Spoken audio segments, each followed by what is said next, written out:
today's quick tip, I'm going to show you a method for doing OSL.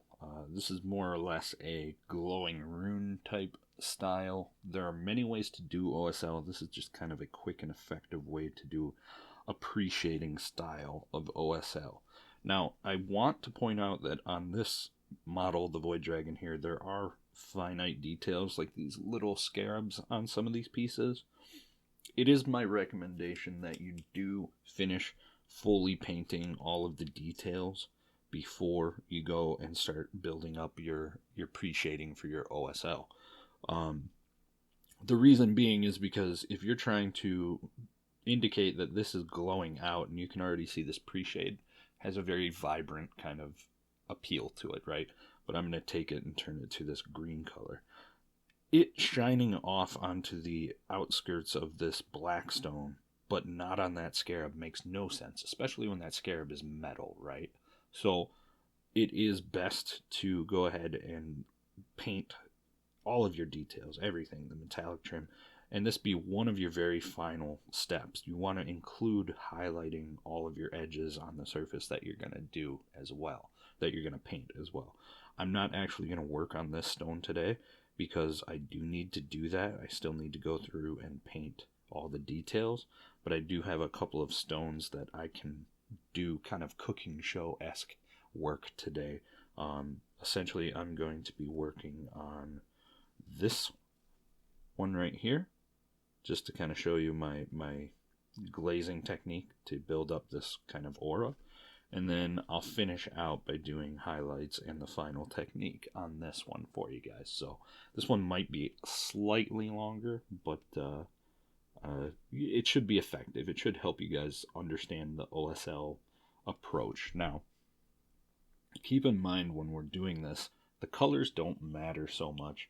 If you're going for a very bright source lighting, like for me, the source is obviously, in my head, the story is saying that the electricity or the green, whatever this is, lightning is going through these openings in the Blackstone and powering these runes, right? So I want this to read as the brightest, most energetic portion of the light source, which is actually the crack here, be the brightest, right? Because we know that the hottest or most intense energy from our video last week with fire should be closer to white.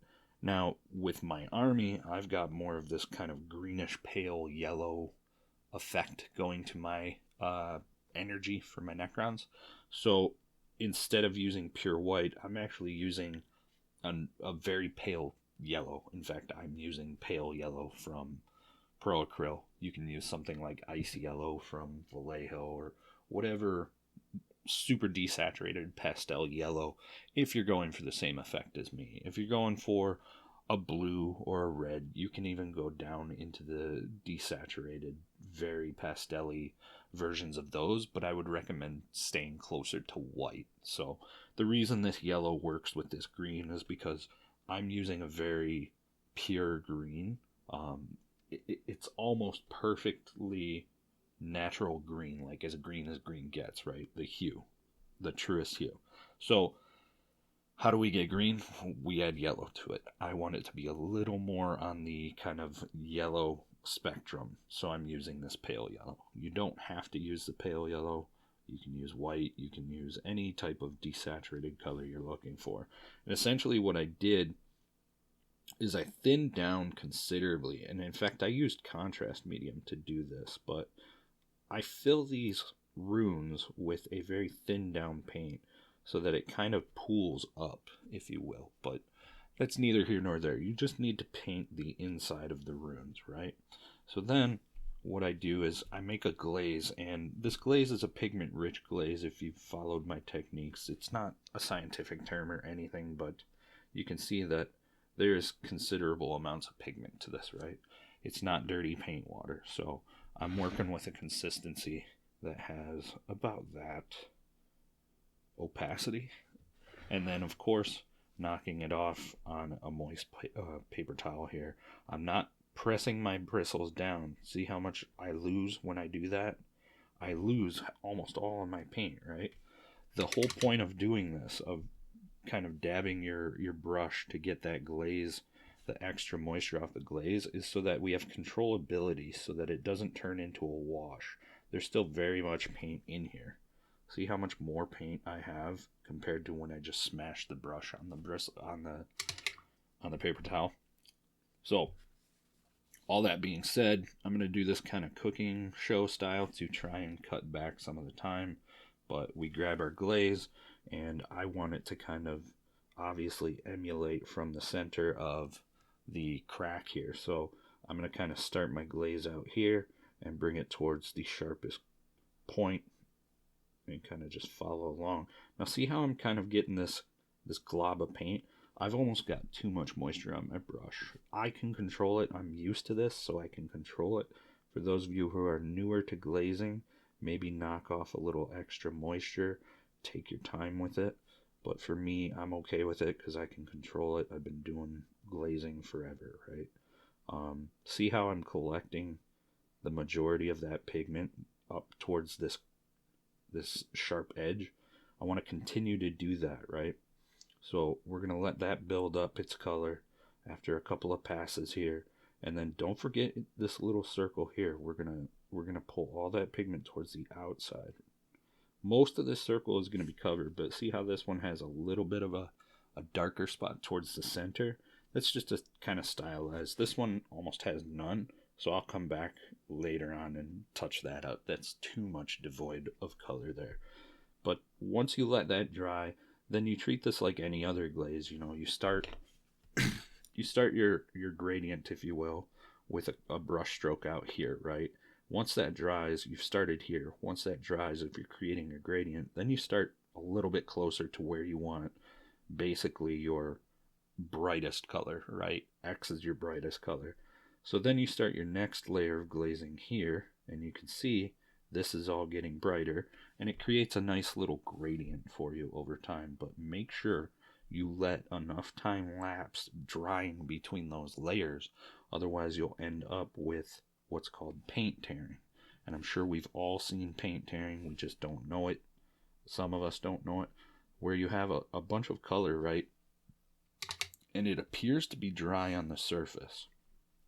But as soon as you go to activate it or to paint over it, see all these thicker collections of paint, like right here and right here?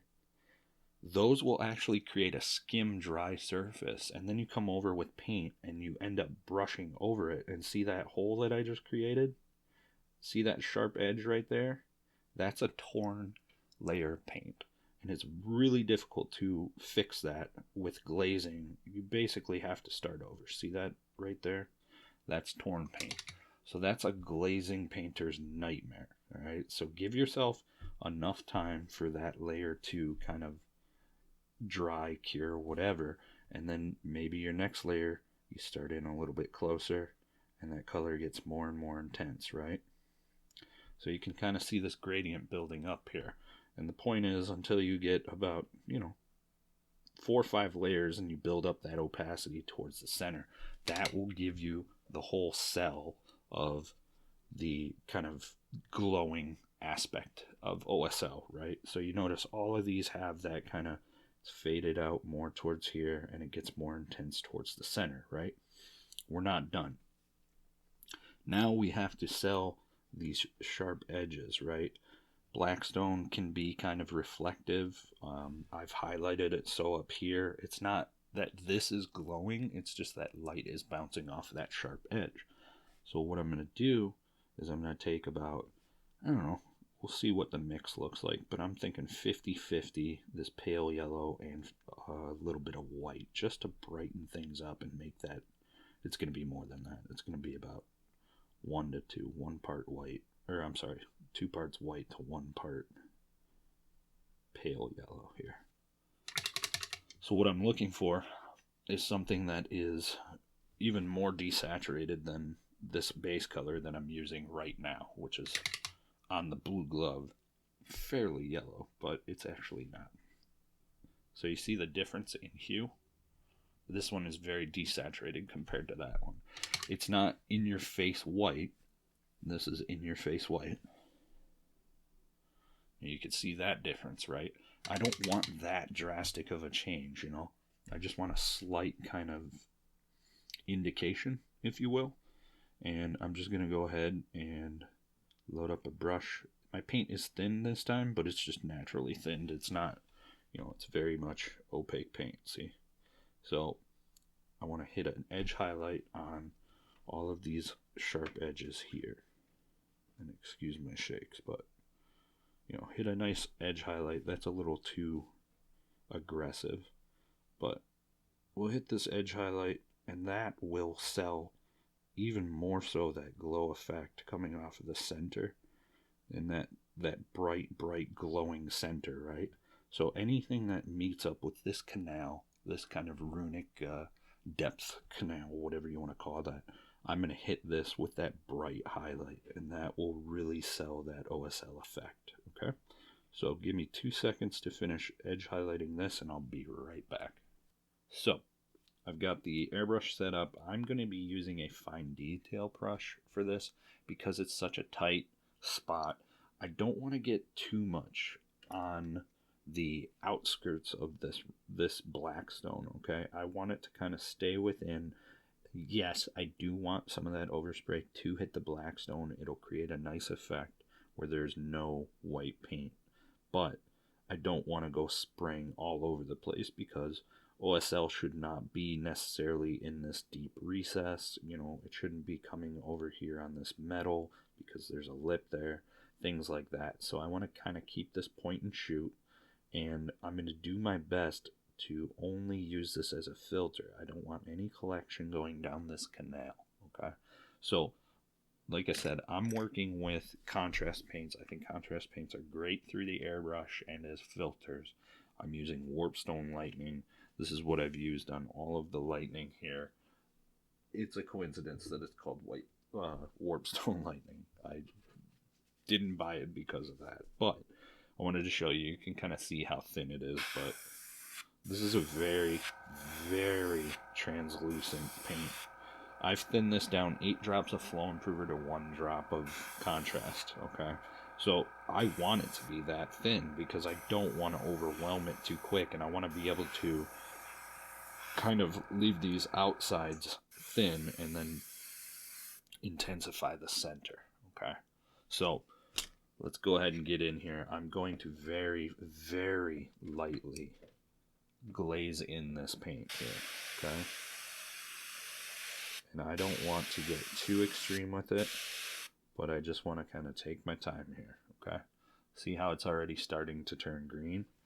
So now what I'm going to do is I'm going to come off to the side, and I'm going to aim right here and just kind of start bringing in that opacity if I can without hitting that canal. And you'll see that green start to pop, but the center of the canal is staying bright, and that's what I really want. I want to kind of make sure that these runes glow without losing any of that yellow in the center, okay? Now I'm going to hit it with some air, let it dry.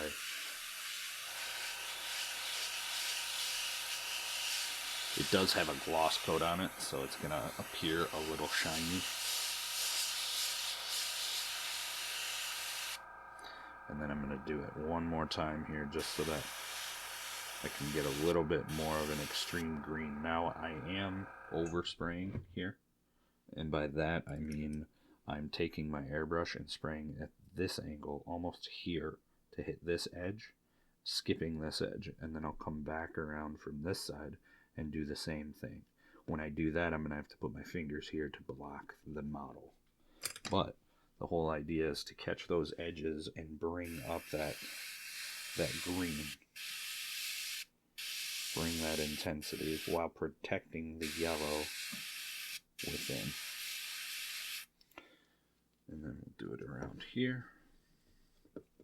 I'm just going to put my thumb in that place. And same thing, right across the top. Bring that intensity through. And you can see my thumb turning green. And build that intensity up, okay? Now, I need to hit just a little bit on top here to help filter that down. This is just air right now. And that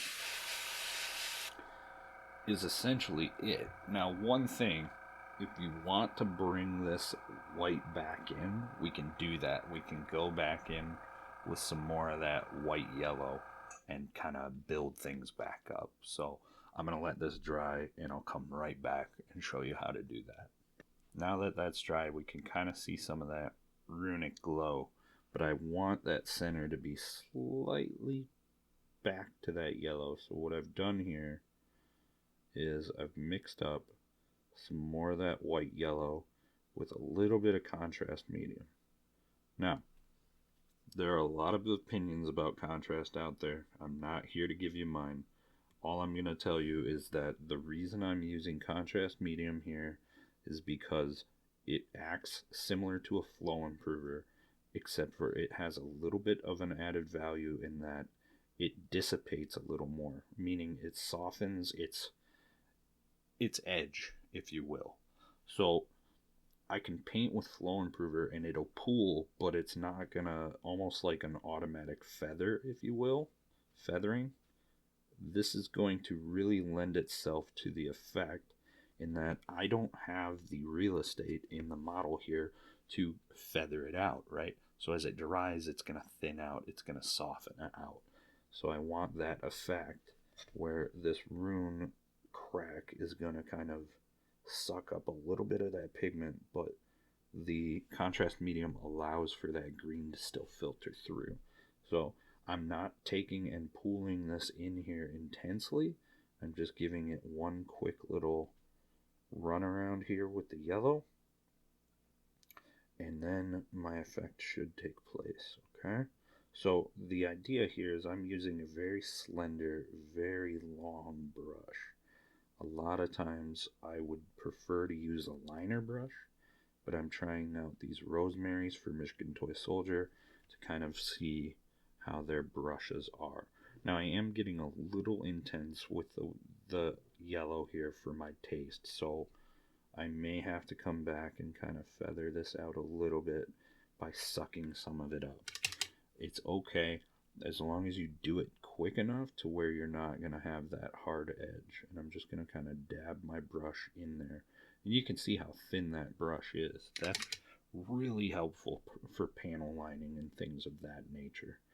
But there it is. That's essentially it. Now, if you really want to sell the effect, you can drop in a secondary highlight, but this is meant to be a quick kind of, fun effect where it's not like overly labor intensive, but you still get that runic kind of glow to it, right? So I'll give this a second to dry, and then I'll meet back up with you guys. All right, so there you go. There's a glowing rune in my Blackstone. I can still clearly see that it's Blackstone underneath all of it, and it's got a nice warm center. Giggity. What is a steak? And it pops. It looks decent. Let me go ahead and back the camera up a little bit just so you can see the overall effect. There you go. I'm happy with it. This isn't something that I'm going to win a competition with, but it's a very effective glow. So I encourage you to kind of play around with this and see where you guys can get with it. Use different colors, use different effects, underlaying effects, I should say, but the idea is to glaze it in. Now, if you're going to be using a brush to glaze in the green as opposed to airbrushing, I would take and pull your color kind of outwards, right? But I don't want to leave a big deposit of green out here because then it'll get too opaque and it won't sell. A lot of times you would think to pull it towards the center, but then you're going to have to sharpen that highlight again. So if you take it out towards this way and really knock off, I mean like really knock off your paint from the brush, okay? Generally, when I'm doing a glaze, I'm probably about this much paint on my brush here, right? And that's a lot for this effect. So you're really going to have to kind of test out things if you're not an accomplished or comfortable glazing artist, which is okay. We can still do this, but you really got to kind of knock off that paint and get some control here. See that? See how little that deposit is at the end versus over here where there's a big hunk of it? This is more of an even deposit, right? So play with it and kind of get a feel for it before you go in here and start sloshing around that green and ending up with a big green halo around it. You don't want that. You want it to naturally transition. You can't see the yellow white paint on the surface of the black stone anymore, and that's by design. I want it to naturally transition to the black stone surface. So I hope you guys enjoyed this one. Let me know what you think in the comments below, and we'll see you in the next one. Now wait just a freaking minute. I'm editing the video, I'm looking at the piece, and I'm going, man, that's not at all how it should look. Well, I forgot one important step, and I'm sorry, but you can see now it glows. It looks like it's glowing a lot more. I forgot. You also need to edge highlight the closest edges to the brightest part or the depth of the rune. Make sure that you take that softer tone that you dropped within the rune and do a nice sharp edge highlight around the sharpest corners. That'll really sell your effect and make things look like they're glowing. So sorry I forgot about that. Now we can end the video.